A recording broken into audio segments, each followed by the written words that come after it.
Hello, everybody. Before we jump into introductions and everything, just follow me real quick. Everybody clap your hands together.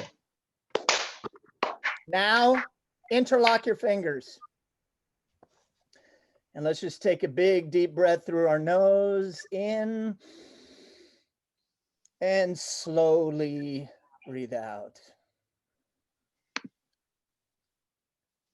And now let's focus our attention on our hands, on our interlocked fingers, and just how do they feel? How do your hands feel together like this? How do your fingers feel locked together like this? You can even kind of wiggle them just a little bit if you want. Are your thumbs, my thumbs are crossed. I don't know, are your thumbs straight? Just kind of look how your hands just naturally fit together here. And I say naturally because I'm assuming that we really didn't put any thought into how we interlocked our fingers. We just did it naturally. So we're going to try this again, but interlock our fingers a little differently. So unlock your fingers and go to a different slot that you didn't interlock before and lock down. How's that feel? It's a little weird, a little different. Better. That one feels better? Yes. Really? Yes. Awkward. Good. I'd love to hear It feels why. uncomfortable. Yeah. What? It feels softer. Oh, interesting. Anybody else feel better, or who feels uncomfortable? Somebody said uncomfortable. Was that Lorraine? Who? Yeah. Feels. What's that, Arlene? Unnatural. Unnatural, huh? Force. Hi, Richard. We see you. Oh, hi, Rich. It feels different. Maybe a little weird to some of us. You know, it's still our hands, it's still our fingers, but it just feels, to me, it feels a little off. Go back to the first way you did it. I just naturally did that without thinking. But now that I'd go the other way, it just feels different and off. I'm not saying it's bad. It's not, I'm not in physical pain at all. I'm not judging it. It's just what it is. You know, I can make this work. You know, if the powers that be said, hey, you have to interlock your fingers this way and not this way, I can figure it out. I'll figure it out. I'll make it work. You know, I'll get through it. It's all right. But it just feels weird. This could be how an adopted child or a foster child feels growing up into a family that is not biologically theirs. Just maybe a little off, you know, just a little hint at what that can feel like. So today we're going to be having little exercises like this to help us just kind of peek inside the mind of an adopted person and a fostered person. So we welcome you to stepping into the shoes of a fostered adopted person. I am going to pass it over to our fearless leader, Cathy Koley over there. Partner in crime. Yeah, I second what Brian is saying. Welcome to all of you. When we are unmuted, the beauty of what we get to do in this session, because it's interactive, some of the talks are just talks, but because it's interactive, just if we could all be mindful about the noise in the background. Sometimes we can't control the puppy that runs in, but if it happens to be that it's, you know, a noisy moment, just mute yourself. We're going to start with some introductions. What we'd like to do is start with introductions. And Brian and I are going to introduce ourselves and just a very, very brief version of our stories, why we're here, why we do this work, a little snapshot into our experiences as adoptees. But before we do that, we wanted to find out who is in our panel. We wanted to find out who all is in the room with us and what your relationship to the conference is. So we wanted to go just one at a time and maybe give us your name. Let us know if you are a part of the triad or perhaps a professional who works with the triad members. Where you are. Hi, Rich, I see you.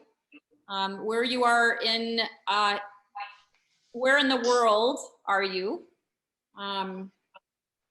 Maybe where you're working now.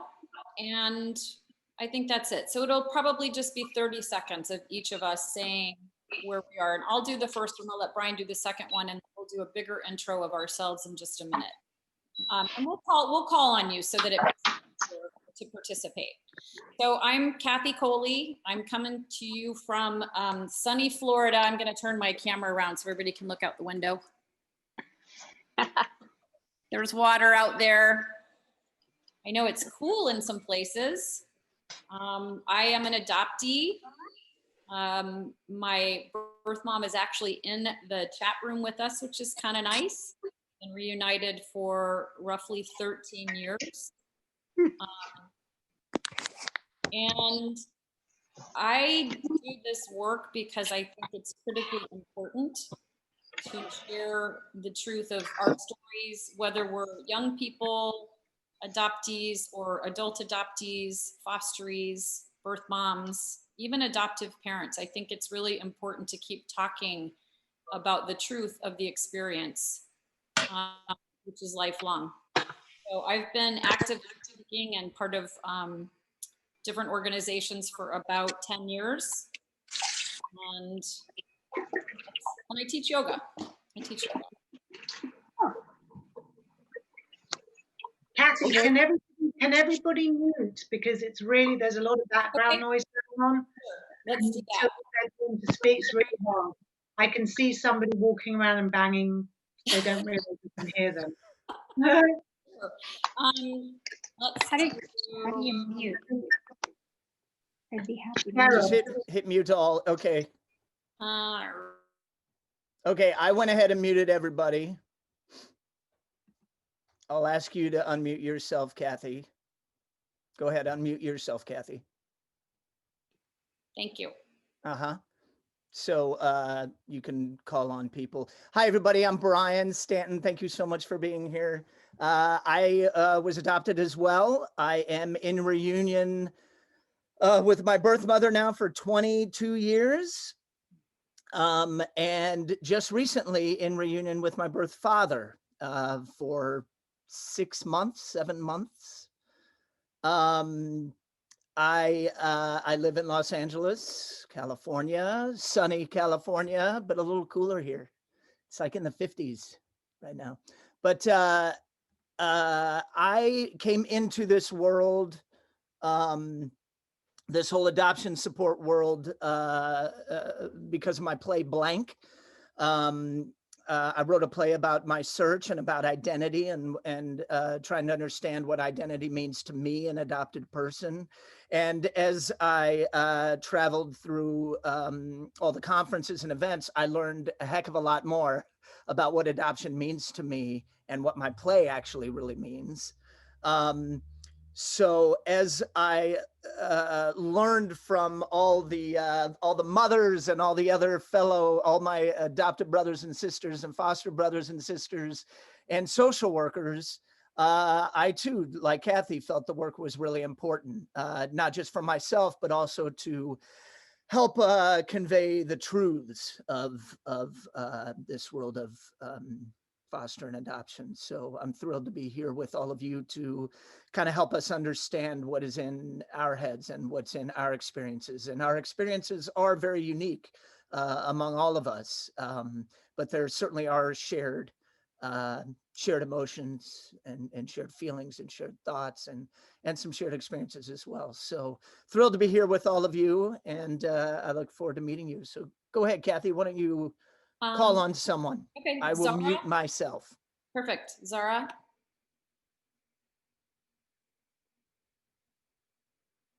I'm unmuted. Hi, everyone. I'm Zara Phillips. Great. I can't really see any, but I can see Brian. I'd love to see everyone's faces, but I can't. Quickly then, because I know there's not much time, Adoptee, been in reunion with my birth mother over 30 years, because I'm getting old. And I know, ouch. And met my birth father in 2016 with 6 siblings at that time. There are now another sibling that just found me. He had a lot of children, and sadly he passed away 2019. So I had him for 2 years, just over 2 years, and we lived 1 hour away from each other. Me being from England, him being from Rome, we lived 1 hour away from each other in New Jersey. How nuts is that? Searched for him for 26 years. Yep. Crazy. Yep. Thank you. Can we move to Debbie? Hi, I'm Debbie Murray. I live in Yarmouth, Maine, and I'm an adoptee who's been in reunion with both my parents and all my siblings for a good 13 years now, maybe 14.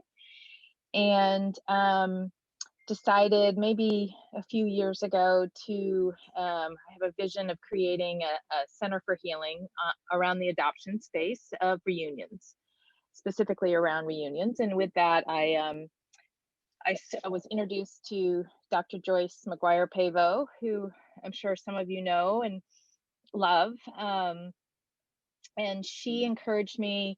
I started down in Cambridge for grad school, and she encouraged me to become a clinical mental health counselor and a therapist in this journey before I started ART. And I'm 2 classes away from finishing. I've got my I did an internship with Joyce this year for a good 9 months. So looking forward to doing more in this field and just learning from everybody. Great. Thank you. Mm-hmm. Cheryl?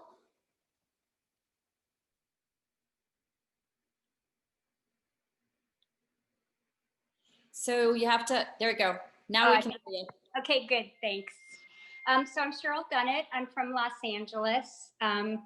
I adopted 2 foster daughters, and the younger one, we had many, many years of therapy with Jeanette-ically.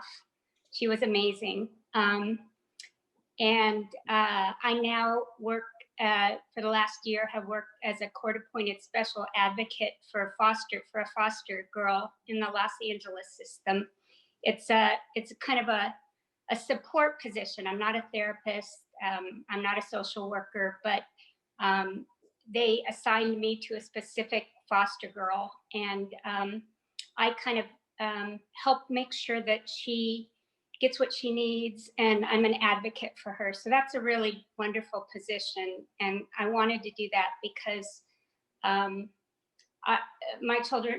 my daughters are grown up now, and I wanted to continue to help in this area. I think it's really important for these children to have advocates and to not get lost in the huge system that's out there, especially in Los Angeles. I'm a practicing internal medicine doctor, and I do have the opportunity also to talk to some of my patients who are interested in fostering or adopting. And so I just find this work, I think, very, very important and very rewarding. Thank you. Great introduction. Lorraine, I can unmute you. You're good. Thank you. There we go. Mm-hmm. Hey, I am Lorraine Schneider. I live in Maryland, and it's starting to get a little chilly around here. I am a foster parent, an adoptive parent, and so I was hoping to learn a little bit more about how they feel, in their life. And I also work for a nonprofit, the Attachment and Trauma Network, and we have an exhibit here at this conference as well. If anyone wants to stop in, we're doing a conference for creating trauma-sensitive schools, but we're also having a track for parents. So if there's any other parents that would be interested in learning a little bit more, we're doing that. And so swing by our booth and check us out and chat with us. Terrific. Thank you. We will. That's fantastic. Okay, Violetta and Brian. Here, I can unmute you, I think. Nope. Can you unmute yourself? Yes. Okay. Hi, everyone. Hi. Good morning. I'm Violetta, and this is Brian, my husband. We are future adoptive parents. We got our approval in September. Now we're just waiting for our perfect match. We joined this conference because our agency recommended it to us. We're very excited for this new journey that we'll be on, but we also want as much information as we can take. And after looking at the agenda and seeing what courses we wanted to take, we really want to get an insight of their perspective, because I think, we can easily get overwhelmed with our own emotions that we are not going to understand there. So we really want to have a good balance to be able to provide them not just love and a home, but really the support that they need, because it's their journey a lot more than ours, I think. So Awesome. Where are you located? we're in San Jacinto, California. So Okay. we're east of Los Angeles, about an hour 30, closer to San Diego. Yeah. Okay. Good. Thank you. Welcome. Thank you. Rich Erlob.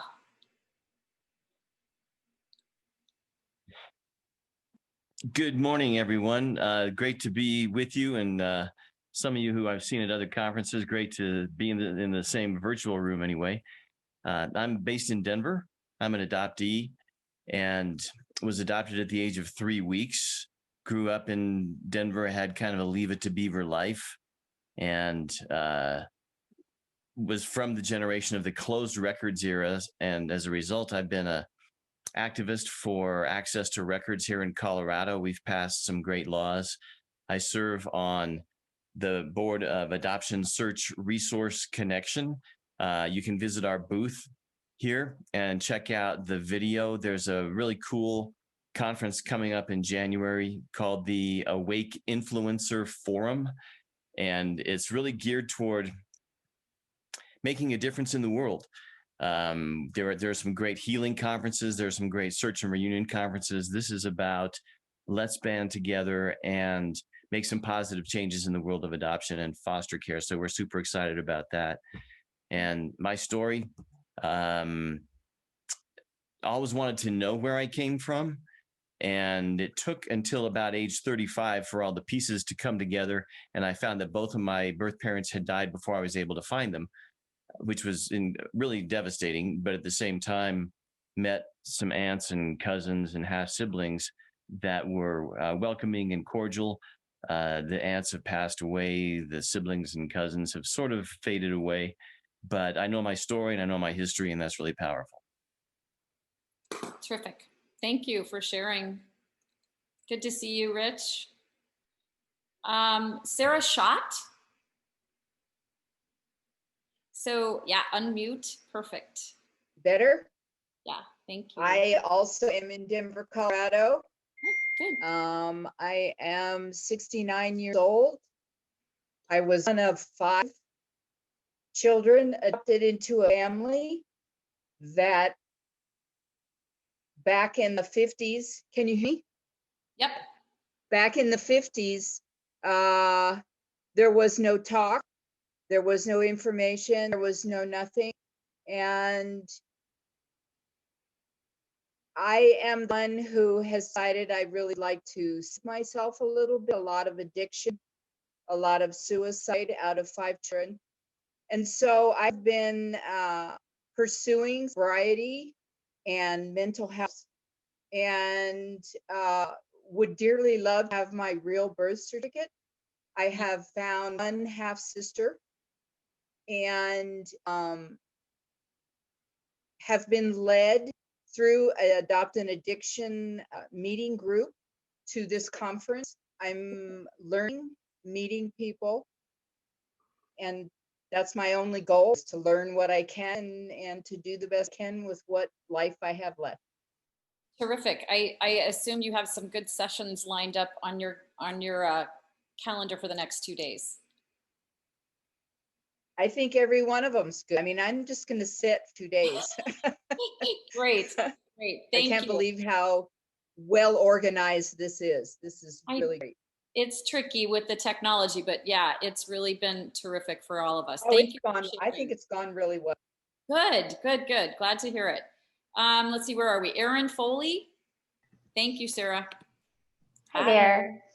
Hi, so I'm Erin. I am also a future adoptive parent.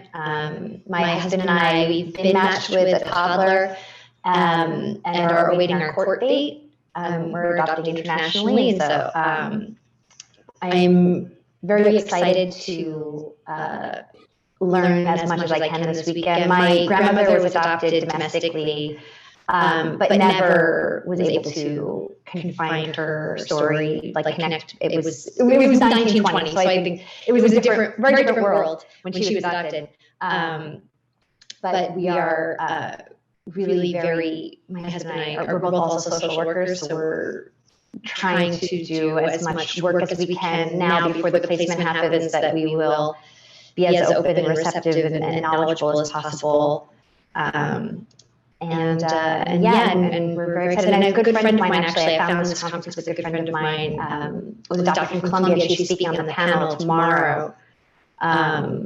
She's an adoptee from Colombia, so there's like, I guess, a panel focusing specifically on that she's speaking at. So I'm very grateful for her also to have let me in her. Great, good. I'm so excited to hear some of the adoptive families and pre-adoptive families coming in. That's terrific. Hope you get lots out of it. I think we're on to, let's say, Cheryl Dunnett. I don't see your video feed. Cheryl, can you hear us?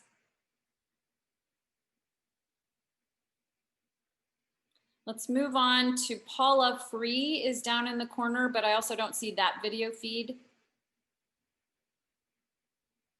If you unmute and say hello. Oh, Cheryl already went. That's right. Cheryl went. Yeah, I already went. Yeah, thanks. Paula, can you hear us? All right, and we'll go to Sarah Greer. Still don't see you guys. Can you hear me? We can hear you. Okay, so I'm going to say off camera. I'm going to tell you what's going on. So on the 1st of November, I woke up with a rash all over my body, and my face was blown up like I had been stung by 10 bees. And so we thought that it might be lupus. And so I've been undergoing testing and blood work, and I just found out yesterday that I do not have lupus. However, I have all the symptoms. I feel so blessed. You have no idea. But the reason why I tell you this is because my birth mother, well, let me just tell you a little bit about me. I'm adopted, I'm an adoptee, and was found by my birth mother when I was in college. And she found me out of the blue. And we were so simpatico, and I just fell in love with her. And she was unable to accept me in her life. And so I then wrote a play, and I invited her to be in it, and I invited my adoptive mother to be in it, in a wild, absurd attempt to bring us together, to have some sort of intimate, silly connection. So that worked until she pulled out when things started getting really serious with the show. And I've spent 6 years now just trying to heal, and I'm adapting the show into a book, and it's been a really painful journey for me. So the lupus symptoms, I think, have something to do with this, because my birth mother was diagnosed with rheumatoid arthritis, and I've done a lot of research about rheumatoid arthritis. And I don't know if you guys have ever heard about this, but they say that, specifically for my birth mother, and I'm talking about her, that if the birth mother's body somehow rejects the cells of her child, that rheumatoid arthritis is a symptom of that experience. And so I don't know, but I'm doing a lot of reading and writing about it. And so I kind of feel like the symptoms I'm experiencing now are in relationship to that in some way. And so I am on a journey of deep healing. And that's why I don't want to get on the video, because I can't. All good. Thanks. Yeah. Thank you so much. And Sarah, can you tell us where you're from? I know where you're from, but can you tell us where you're calling in from? Yeah, I'm from New York City. And I'm so thrilled to see you guys. Yay, it's thrilling to see you too. And I think one of the points to be made, just an underscoring point, often what leads adoptees to search has to do with that medical component, that genetic component. What am I likely to be susceptible to? What's in my history? So for a lot of us who've gone through parts of our life without having that connection to birth family, our entire life is spent saying NA to every medical questionnaire we receive. In my case, it was into my 40s. I had no medical history until finally I decided medical history was an important factor. I think we have one more person, Arlene Donovan, who, interesting, perfect segue, happens to be my birth mom. So for any of you who are curious about reunion kind of subject matter, Arlene Donovan, can you, I just revealed your role in the triad. My name is Arlene Donovan, and I am a birth mother. And I'm here from Palm Springs, California. Beautiful, sunny, supposed to be 85 today. Nice. And I'm always anxious to learn everything I can about all facets of adoption. I've been active in CUB, Concerned United Birth Parents, for about 12 years and served for a number of years as treasurer. And I'm ready to learn more. Great, thank you so much. Okay, so if everybody will remute, or Brian, if you can remute everybody except you and I think we're going to go right into our first exercise. Let's get started with that. These technical things take a little time. And so together, Brian and I are going to tag team doing a couple of exercises with you. You're on this side. Say again. I was giving you a high five. You're on that side of me.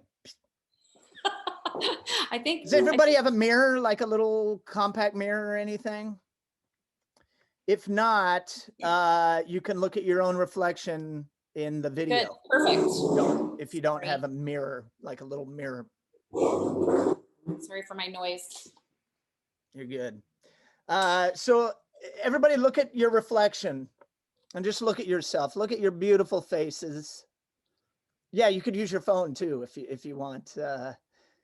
Just look at all your features, your unique features. Your eyes, your eye color, your hair color, but even deeper, like, you know, the angles of your face. Or do you have more of a round face? Do you have a thin face? Do you have a big nose like me? And a little crooked, but that's because of other things. And start to look at yourself. And I know those who are adopted may or may not know yet, but if you're not adopted and you know your biological parents and your biological family, are there any features that you see that stand out to you that come from maybe your uncle, your father, your mother, your grandfather? And just take a look and see if anything jumps out to you. Maybe some sun freckles. I have sun freckles. And just think genetic? Go ahead, go ahead, freckles Cathy. Genetic? No, keep going. Can you read this? The ability to get them is genetic, absolutely. Ah, there you go. Okay. All right, we're going to, you can raise your hand if you want to share with us maybe a feature that you know comes from someone of your biological family. Would anyone like to share a feature? Yes, Sarah, let me unmute you there. There you go. Better. Both my hair color and my eye color are the same as my half sister. Very white blonde hair as a child and very round, big blue eyes. Ah, so you share that with a sibling. That's you share that with a sibling. That's so cool. Very cool. Anybody else? Just go ahead and raise your hand. Yeah. Hi. Raise my hand. Go ahead, Zara. Zara. You didn't see my hand. I do. Now lower it, please. Well, when I met my birth mother, she had brown eyes, and I have like green eyes with like yellow in them, and I always thought they were a bit weird. And then when I met my birth father, the first time we met, and he wasn't really sure who I was, you know, he knew I was somebody, but he was in such shock. And I looked into his eyes, and it was like looking into my own eyes. And I could not stop looking in his eyes. He did not stop looking in my eyes. And it took me a minute to go, what is this? And it was, I know his eyes because they're my eyes. You know what? I can't really describe the feeling. It was so familiar. Can I ask you how old you were when you got to have that experience? 52. 52. Yeah. Okay. Or 51, 52. Yeah. And he had the same with the green and the yellow, and it was it was so freaky, so freaky. Yeah, Zara, if you don't mind, I'm going to come back to you. Yeah. Cool? Awesome. Perfect. That was great. Anybody else maybe who's not adopted want to share? Yeah, Erin, I see your hand. I 100% have my father's nose. I'll never forgive him. My daughter blames me for her eyebrows. Anybody else want to share real quick? Yeah, Cheryl. So I look exactly like a mix between my mom and my dad, and completely like my older sister, where everybody thinks we're twins. Oh, very cool. Very cool. I saw Violetta's hand. Everything, your whole face? What specifically? Just clone? Well, we just have the same face structure. We have the same, well, actually, they're minor things different, and my eyes are different colored than everybody else in the family. But just if you look at my mom, my dad, and my sister, my brother looks completely different than all of us. So it's just kind of interesting how that turned out. Yeah. Genes are a wild thing. Violetta, go ahead.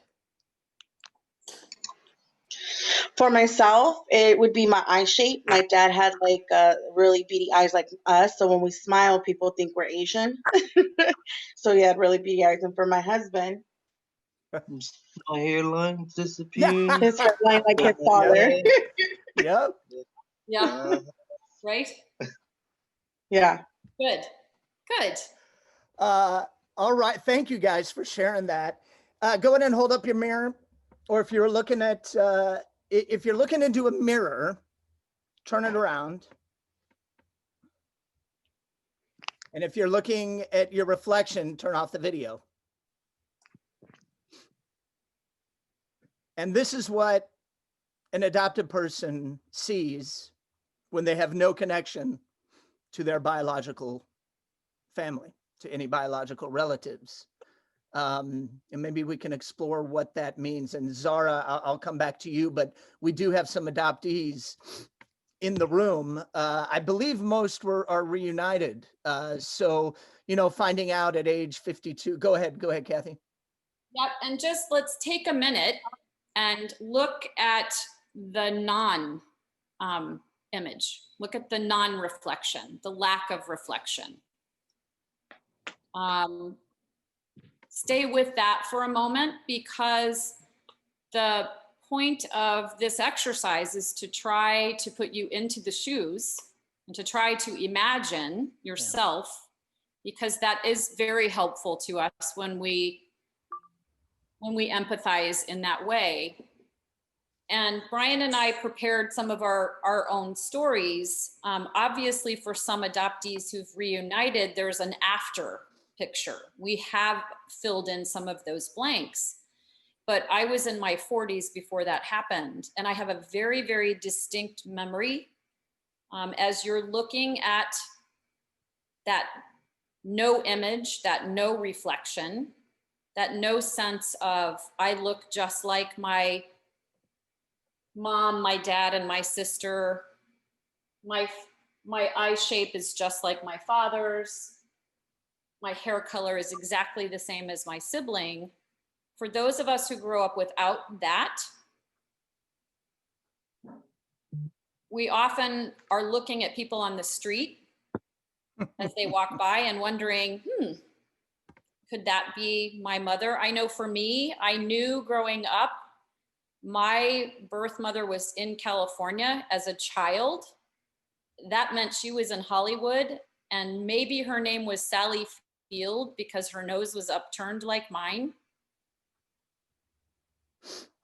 And at age 20, I was in college and I was washing my face, and I literally was splashing and splashing, and I looked up at the mirror, and it was the first time that I was truly struck by, I look like someone, but I don't have any idea who it is.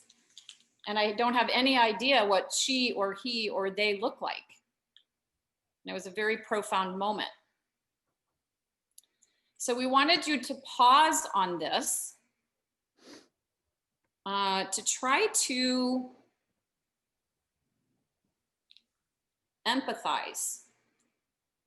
And the second part of this exercise, when you're ready, no rush, is to come back onto the screen and maybe continue raising your hands if you have a contribution. But the second part is what feelings come up for you imagining not having somebody that you look like. Imagining what it's like to be a kid who looks at another family and they're all the same, they look all the same, you can clearly tell they are related, but you don't have that experience in your own life. Does anybody want to share anything that's coming up? We'll go Violetta and then Aaron. Awesome. Lonely.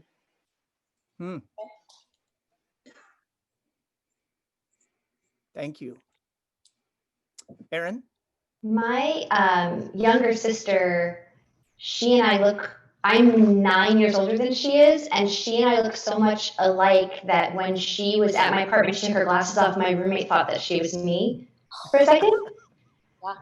And it makes me think that even though she and I are nothing alike personality-wise, there is still a sense of being connected to her, and having taken it for granted because I never thought of it in any other way.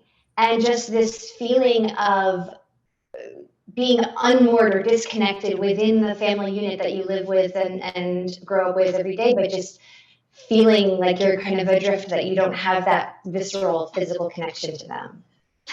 Great. Disconnected, adrift. I'm writing down some of the words as we get to them. Yeah, disconnected was good. Adrift. Adrift, interesting. I see Debbie waving her hand. Thank you, Aaron. Yeah, I would say it's very untethering. It's an untethered feeling where I like that word. You're never grounded in coming back to yourself, to your home. And I think like Brian and Cathy said, you're searching all the time, and people come up to you throughout your life and say, you look just like my Aunt Susie or my best friend from college. And it's such a jolt and an exhilaration when someone says that to you. I personally, as I'm sure many adoptees have, just to start grilling them to who this person is and who they possibly could be, and are they the right age to be my birth mother? And, I've asked complete strangers about who is this person? Was she ever in Ohio? And, but I also will say that I found my birth family at 40, and I look just like my dad and act like my mom and look like my siblings, and it's thrilling. But at 50, so 10 years into the reunion, I was in an airport far, far away in Europe, and I was sitting there about to board the plane, and I realized it was that I hadn't been searching the crowd for my face. And it's the first time that I hadn't searched an airport, because airports are really fun to search for your Yeah. for your face. You sit there and you try to find your birth parents for decades in airports. And Yeah, I true. was 10 years post reunion before it dawned on me I had stopped doing that, Yeah, which was very cool. really telling about how long that longing to look like someone stays in you. Right. That's great. I think we have like untethered, a constantly seeking, searching, something like that. That's great. Travel. Thank you, Debbie. Yeah, good. Any more? Cheryl, I see your hand. So I had some physical feelings when I did this, and I just felt like a heaviness in my chest, and I felt this overwhelming sadness, and I had, I kind of, my eyes started tearing up. I just felt the loss of what I have always had, imagining that I didn't have it, and that was really, I felt profoundly sad, I think. Thank you. Oh, thank you for sharing that. Yeah. Yeah, this is always a difficult thing for me to explain to other people. I think it's a very easy thing to take for granted. When you grow up in it, you don't know any different. And I like this exercise because it kind of helps explain that just a little bit. I'd like to hear from Zara what it was like. You were 52 when you had some of these discoveries. So, living your life to 52 and, what it's like to find some things in common at such a later age. Not an old age, Zara, but, later in life. Middle age. Well, the weird thing is, because I met my birth mother when I was 23. So, I mean, that's a huge time to wait. We never thought I'd find my father, as many people here know. It was like impossible until Ancestry DNA came along. Mm. But I really like what the lady just said too about not searching the airports. I identify with that a lot, because I would always listen for Italian accents and I'd turn immediately. I Of course. do that a little bit. I still do that a little bit. I think it's definitely answered a lot of what was missing for me, which I did not get from my birth mother. I have a lot of commonalities with my birth father and my siblings, way more actually than my birth mother. And maybe that's why I sort of knew I had to find him. You know what I mean? Like, I think But I know it sounds, but I'm going to say this because I'm going to totally embarrass myself. My birth mother always told me Vittorio was really good looking. And then when I met him, I was like, oh my God, he's like so good looking. And he was like so good looking. And when he was younger. And a few days later, I'm going to be totally honest with you, I have not said, I don't say this to anyone else. Adoptees will get it because we don't know what we look like, right? We just grow up, we have no clue. And I'm walking down the street and I'm like, hey, maybe I'm better looking than I think I am.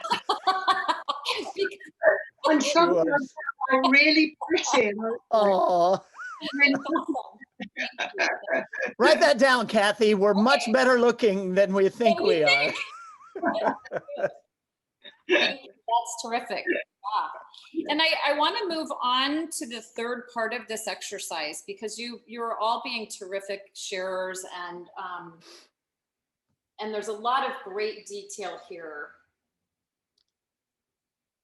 And I want to connect it to, especially because of the group that we have. We do have a couple of pre-adoptive families in the room. And so the final part of this is, can we think about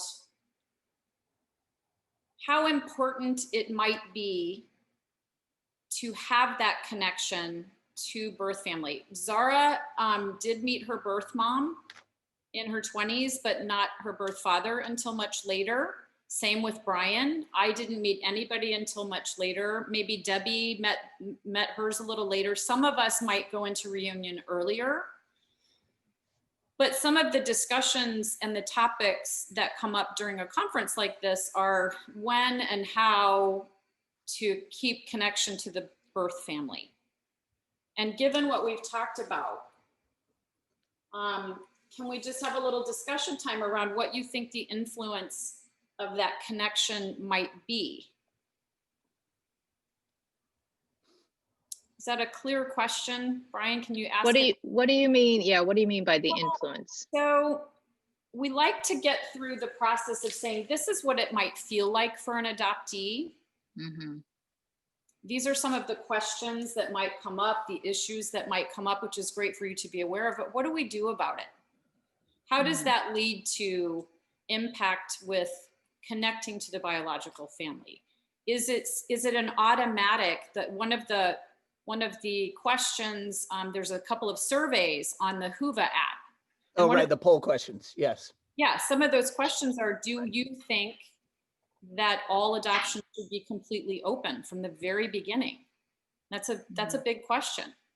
There's not necessarily a right or wrong answer in any individual situation, but knowing that these are some of the things that can happen, that lack of connection, that loneliness, that feeling of disconnection, what can we do in terms of having the birth family be a part of the adoption from the very beginning? And does this change your thoughts from where they might have been, a half hour ago? Do you have strong feelings about it? Strong opinions about it? I see Cheryl.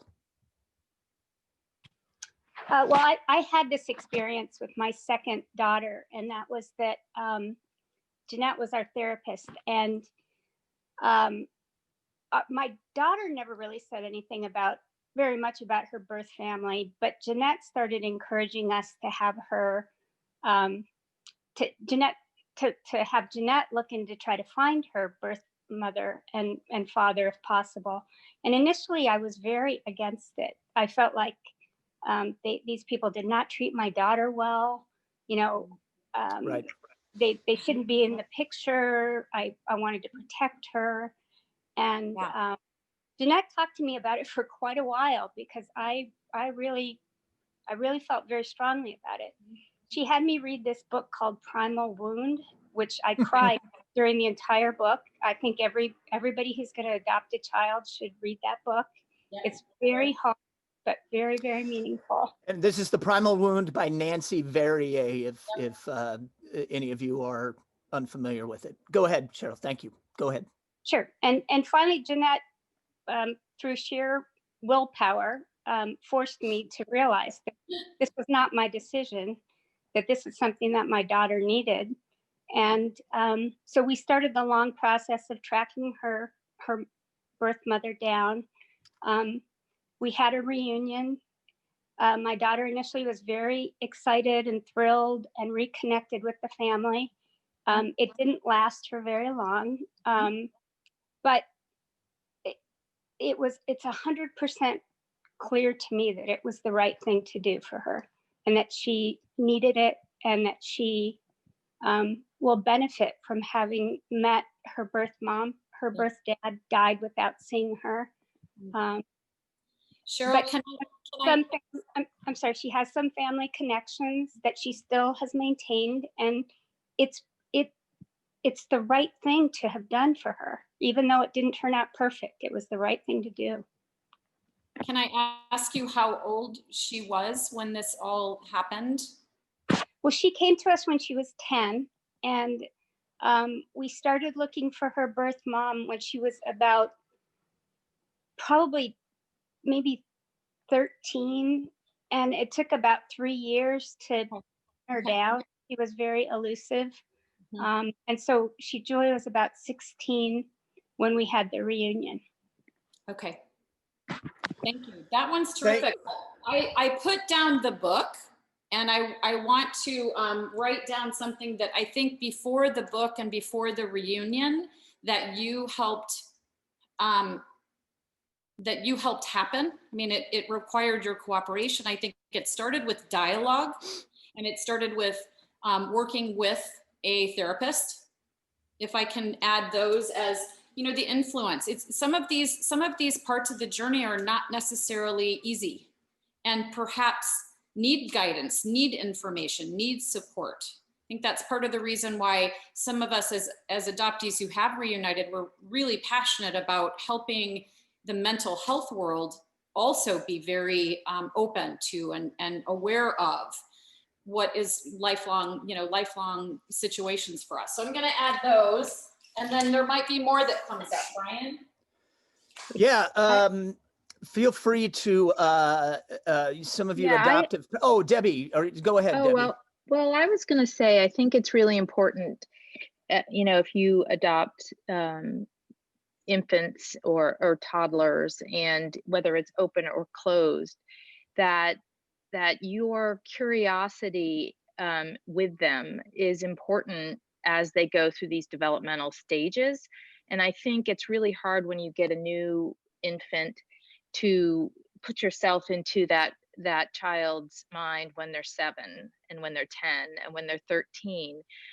But that's when all their changes and curiosities begin to form that's when they start to recognize that they don't have recognition in others. And so just being in for the long haul of the developmental changes of them wondering about who they look like and exploring, it's not going to be in the first 4 years.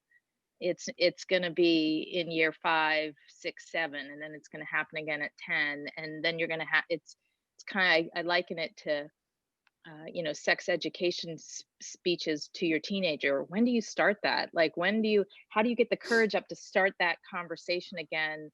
It's easy when they're 9. It's not so easy when they're 13. It's definitely harder when they're 16, but that's what adoptees need. They need you to be comfortable at all those stages, being curious with them about how they're feeling. That's great. Very well said, Debbie. Thank you so much. I love the word validate. Like, I mean, really, you're speaking of validating their curiosities and how they're feeling and the different stages of their own discoveries and desires of who they are and where they come from. Great.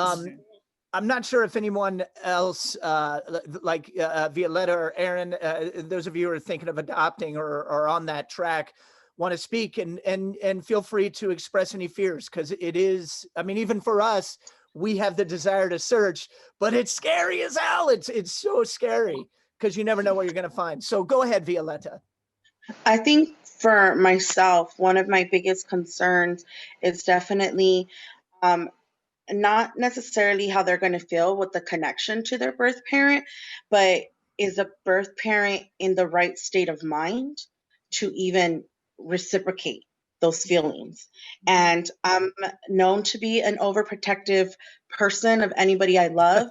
So I feel like, the mama bear in me is just going to be like, no, I don't think it's right, because I don't know if their mindset, depending on where they are in their life, and how do you support and protect at the same time? And I guess that for me is that challenge. My husband and I have already accepted, and we're very open to having as much information of the birth parents, because we do know for medical reasons, and we do know for the possibility they want to reunite, and that's great and all, but like they said, it may be easy at 9, but when they're teenagers and then when they're adults, like, how do you support, again, just support yet protect at the same time? How do you find that balance? Great. I guess I like to, Sarah, it looks like you have something to say. Do you want to respond to that, Sarah? Thank you, Violetta. Can you hear me? Yes. Now. I think the biggest point is there's 2 sections to this. As a person who knew nothing until my late 60s, I did not feel like a real person. I could not have a birth certificate. I had nobody that physically looked like me. So I was not a real person. Yeah. That is separate from it's separate from the world. The deep root issue is not being real. Yeah. And I don't know if anybody can connect to that word or not, but you're not real. You walk around numb. Absolutely. I would like to chime in on that because and connect it to something that Cheryl has said, and maybe Aaron has said, and Violetta as an interest. I think one of the really important points to underscore here, and Jenny, we do see you. Hi, we're seeing you. Can you see us? Can you hear us, Jenny Alpert? Yeah, good. We had a couple people come in on the call. We just wanted to acknowledge them. Really important to underscore that what Cheryl's saying is she was working with an adoption competent therapist as part of the process to help her make decisions on behalf of her daughter, make decisions for the family, talk it through for quite a while. These things are not necessarily instantaneous or easy. So because we have some adoptees in the room being very forthcoming and honest, willing to share those very, very real feelings of not really existing or feeling like you looked like anybody until suddenly you met somebody that you looked like, that's all very valuable. But as it relates to your own kids and how you might proceed, help of the right kind, and especially that adoption competent kind, is really, really something to think about accessing, whether it's through reading the book, joining a group, finding that right therapist for those times and those experiences, and even to Sarah's point, working through our adult adoptee issues later in life as we become aware of them. Can really be helpful. I think Debbie commented on that as well. That, you know, how do we know how to stay informed throughout those life stages if we're not a therapist ourselves as a parent? That's a lot of information that we may be completely different in our life's work. So great contributions, really good discussion. Yeah. Thank you. Yeah, no, that's great. Thank you for sharing, everybody. It's, I mean, you know, we should maybe jump on to one more because time is slipping. Okay, good. Yeah. And again, this is all, we're just kind of stepping in the shoes, you know, peeking into our own brains to try and understand. And like Cathy said, there will be some big decisions in life that hopefully you can seek help or even, you know, the more you try to understand us. Yeah, and for any of our professionals in the room, we're doing a couple of these exercises to hopefully help you with something that may come in handy for you at a certain point, whether it's, you know, in a situation where you're being a court-appointed advocate or perhaps working with a group. So want to go on to the next one, Brian? Yeah, what do you want to do? Do you want to do, we could probably only fit one more in. Do you want to do split or index? Split child? Let's do split child. Okay. And we'll try to make sure that we touch on some of the foster stuff. And Cheryl may be able to help us with that since we have somebody with experience in the room. Good. All right. You get started, I'll add tape. Cathy, can you lower it a little bit? I can't see the top. We can only see the lower body. Better? Okay. All right, so this is called split child. And is anybody disturbed if we split this child in half? Why do you think we're doing that? Oh boy, oopsie. I haven't done it yet. Here we go, ready? Brian, stop it. Okay. All right, so obviously there are two sides of the child here. We're going with the birth family. Okay, so let's all just raise your hand. What are the obvious things, the more kind of visible things that the child gets from the birth family? Anyone can. And we can maybe unmute. Yeah, perfect. All right. Genetic traits. Okay, yeah, let's get specific about that, you know. Hair color, eye color, No. anybody else? I mean, you know, Hair color, eye it's- color, body structure, Mm-hmm. Their laugh. receding hairline. Mm-hmm. and you can get a lot more than just physical traits genetically. Yes. What else gets passed down? I would like to Go say ahead, like Brian.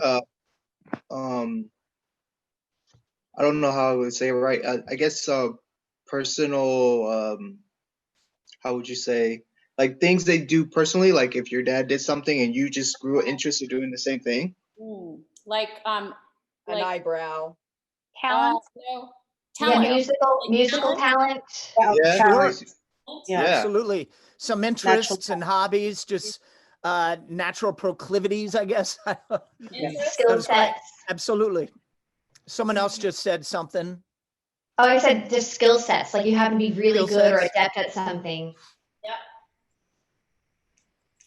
We have an adoptee friend who, his name is Ridgehouse. He has some films that he shows that are really, really helpful.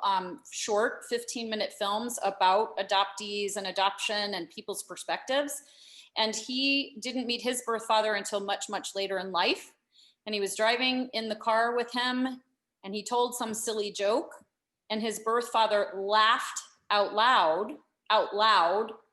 And our friend Ridgehouse just stopped in his tracks. Nobody had ever gotten his sense of humor. We don't Sense get of it. humor. Yeah, humor, right? Sure, go ahead. Absolutely. I know, I love that story. What else? What else can get? Medical conditions. There you go. Medical conditions. Absolutely. I mean, and that could be anything from Parkinson's to maybe something in the brain. I know schizophrenia is genetic too, you know. Bipolar, right? Mm-hmm. Diabetes issues. Diabetes, absolutely. Yeah. Yeah, you could write some of that if you want. Anyone else? I know that sometimes the way that you laugh can be connected. Like you have the same sounding laugh as somebody. Sure. Or whether you wear glasses or not. Yeah. Sure. Eyesight. Yeah. Eyesight. Mm-hmm. Okay. Good. Even things like being adventuresome. I don't know what you would call these either, whether you're adventuresome or more personality traits sometimes. Oh, personality traits, yeah. Like introvert or extrovert. Yes. Yeah. Yes. Okay. Good. And then what about? Are we good with that now? You want to move on to? Anybody else have? Yeah. Cool. Okay, how about the adoptive family, the other half of the child? What are some things that the child can get from the adoptive family? Value system, like the values that they have. Sure, go and we could expand upon that. Anybody want to get more specific? Or do you want to? Faith-based. Okay.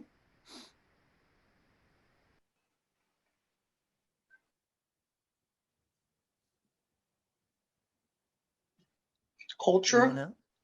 Culture. Mm-hmm. Good. Traditions. Really good. Culture is an interesting one because you can naturally get that from your biological family as well, but then you have more of the influence, like the outer influence from the adoptive family. So that's a very interesting one. You know, or I mean, I'm just gonna. This is the easiest, most general thing. If you're Jewish, born Jewish, and then you're adopted into a Catholic family, you know, you got kind of both sides there. So yeah, culture is very interesting because that can also definitely come out biologically as well. But like you said, you know, if you're raised into a certain culture, you know, yeah. I was raised into an Italian family, and so we had that all around us, you know, here's loud and obnoxious, and they eat all the time. Right. And is that your biological background, Brian? I have Italian, but I'm more Irish, which I found out recently. Yeah. It could even be geography, you know, parts of the country. Some people are, you know, I'm thinking of one of the speakers, he was from Boston, but was born in San Francisco. Yeah, well, I mean, you have, you know, Aaron is looking to adopt someone from Colombia. So, you know, and then you have Korean adoptees, you know, transracial adoptees. You know, you have the outer look, you know, but then you're brought into people who don't look like you or are the same culture at all. So heritage.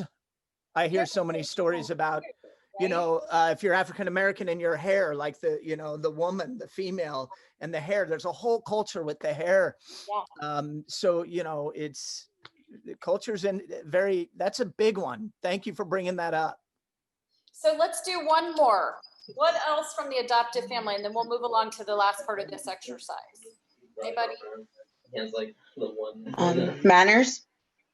Sure. Manners. I hate it when I get people spell stuff like that. And and then like, say that again. Manners. Yeah. Yeah, manners. And I don't know, I guess for us, we're very big on a sense of identity and value within yourself. Okay. So self-esteem. Self-esteem. Okay. Yeah. Good. Yeah, big impact. Okay, great. And then there's one more aspect, and this is where,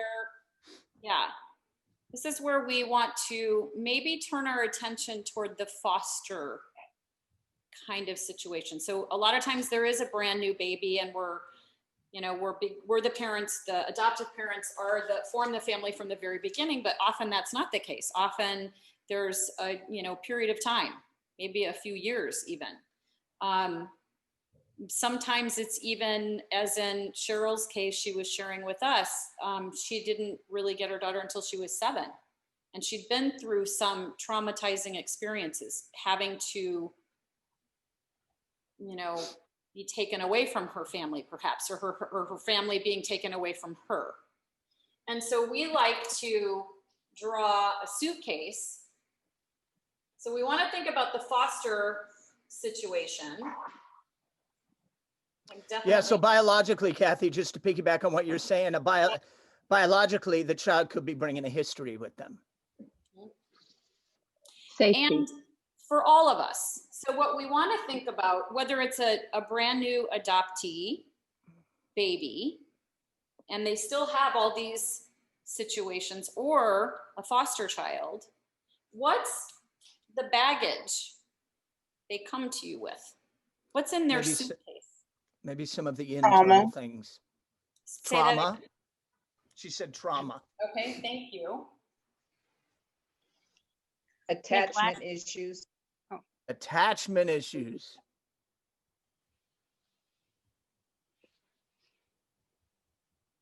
Neglect. Disruptive behavior. Okay. Loss and grief. Just saying it. Oh, we're just saying it? Yeah. Okay. Did you hear that? Loss and grief. Got it. Like we've been talking about, no sense of identity. Okay. Very good. Yeah.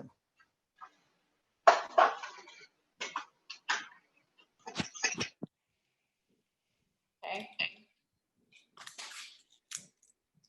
Anyone else? I would say neglect and Anger. trust, big trust issues. Trust issues. Sarah, what did you just say? Anger. Anger. Good. And I'm sorry, Cheryl, I want to make sure we got, you said trust issues from neglect. Is that what you said?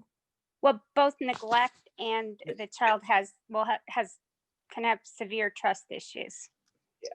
Yeah, great. Yeah. Yeah. Covers. Yeah. What you're like entertaining yourself over there, Sarah. I love it. What'd you say? I should be Italian. I talk with my hands. Yeah. Come on. I have to say, I'm just absolutely in love with every single one of you taking the time to learn this. Yeah. It's fabulous. It Me is. too. It's so, yeah. Thank you. Me too. That's my heart good. Me Well, too. coming from your generation, Sarah, Yeah. absolutely, where secrets were the big thing, secrets and lies. And that's And- part of this work. What we want to do today, the understanding is really just dealing with, we're not judging anything. We're just trying to say what No. is, this is Right. what it is. These are the Naming it. truths. Exactly. Yes. Anything else we want to add there to that list?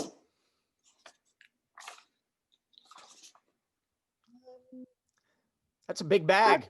I would add something, and that's that a lot of times there's not a lot of information or understanding from as a foster parent about what the child has actually been through. There's not a lot of good documentation, or my younger child had been through 13 placements from her birth. Wow. And they're just, and they would give us little bits of information, and there wasn't enough support initially with therapy. And I didn't understand everything that happened until we adopted her, and then I got a big pile of paper, and even that paper was not very helpful. So the child can't remember a lot of things from when they were younger, and then to try to help them. This is why I think the therapy is so important. It's just, we couldn't have done it without somebody who was really skilled. Yeah, and Jeanette's one of the best. And I think Maybe lack of information and a secret system, maybe. Lack of skilled help, information. I even put 13 placements down because, gosh, can you imagine? Yeah. 13 placements on its own. I would like to raise one small one, but it is I'm going to call it not knowing what we don't know. The fact that not knowing what we don't know, and this is more, I'm of Sarah's era. I was a closed adoption person. It wasn't until after I had kids of my own and I started really wanting to have a medical history, not for myself, but for them, that it opened up kind of this Pandora's box for me. If you don't know, I've heard some adoptive parents say, well, I don't want to tell my children about those issues because I might give them issues, right? And I think that's really short-sighted. And I'm really, really glad to see adoptive parents in here hungry for the information and trying to fill in the gaps where there is a lack of support. Deb, I'm gonna go out there and let you know, I started a grad school program myself this year to become a counseling psychologist in this field because there is such a need. Yeah. I'd love to say, those of you who've already found Jeanette and the Celia Center, hang on and keep coming back and keep accessing the resources, because she and groups like this and therapists like her who are in the know will be really, really invaluable.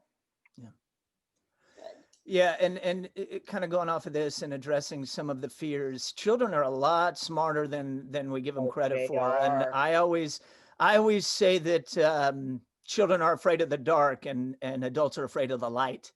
And it's the more we validate them, like you were saying earlier, and the more we not only talk with them but just listen to them, it's going to make all the difference in the world. Yeah. And the fears are still going to be there. That's just life, man. So yeah. For this particular exercise, it might be really nice to have Cheryl speak about that, the hurdle of the fear and the resistance to, at first, I love that you've admitted it. It turned out to be a good thing. Ultimately, can you say a couple of specifics in terms of why and how? Like how that benefited your relationship, how that benefited your daughter's development, how you got over your own fear? Because I know we all are very aware that's an issue among adoptive parents and pre-adoptive parents in particular. Yeah, it was, as I said, it was a real internal struggle for me, and I had to I honestly had to get over myself to some extent and my own fear, and realize that this was, however it turned out, I was going to be there to help support Julia. But for me to think that I knew what was best for her was not the right mindset. It was more that this was something that she needed in her life. She needed to know who her birth family were, and she needed to have them talk to her as best they could about what happened, because she needed that in order to be a more whole human being. And I saw it in her. I mean, I saw her go through a lot of ups and downs with it. And that part was hard because I wanted to protect her from the hurt, but it's like having a real life as opposed to having a fantasy or a mystery. And so that turned out to be, it turned out to be a difficult but very meaningful time. We needed the support. We could not have done it ourselves. You know, you need a therapist. I think we needed a therapist. I'm sorry, go ahead. Yeah, no, if you're finished, keep going. If you're not. I'm going to give a 4-minute warning here for the whole session. So Okay. I'm going to just say the one thing I acknowledged and added to this whole exercise that I've never personally added is another suitcase of parents and adoptive parents and the family, the people involved with all of us in the triad. Because right now you just unpacked the parents' fear. You know, there's fear and there's, you know, worrying that you're going to do the right thing, and maybe having to address some of your own resistance. So that's terrific. Always. I think there's a lot of loss and grief in adoptive parents, naturally. And I also think that there's a thought that you have to be perfect and a perfect parent, and of which there isn't one, but to just be real with what you're scared of, I think is, you know, really important. Very true. There's can I add everybody one thing holds to that? carries bags. Yeah, go ahead, Cheryl. I would just so second that, because I thought when I got into this that I was going to fix everything for my daughters. They were going to have a perfect life. I was going to make up for everything they didn't have. And that's a mistake. We do the best we can. We have to love people, and we have to understand that we have to help them, but it's their path. Jeanette said to me a million times, this is Julia and Jen's path. This is not your path. So I think helping people understand that it's so important. And can I add to that? Yeah, go ahead, Erin.